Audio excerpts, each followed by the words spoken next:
మన సమాజంలో ఒక ఆడవిల్ల తండ్రి పెళ్లి చేసేటప్పుడు 100 రకాలుగా ఆలోచిస్తాడు. అత్తారింటికి పంపించేటప్పుడు ఆ పిల్లకు కొన్ని బడే బాసన్లు, బంగారం ఇచ్చి పంపిస్తాడు. ఎందుకు?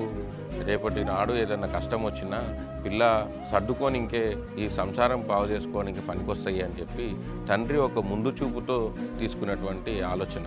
అట్లనే ఈరోజు రాష్ట్ర ముఖ్యమంత్రి వర్యులు రేవంత్ రెడ్డి గారు కూడా హైడ్రా లాంటి యజ్ఞాన్ని తీసుకొచ్చింది.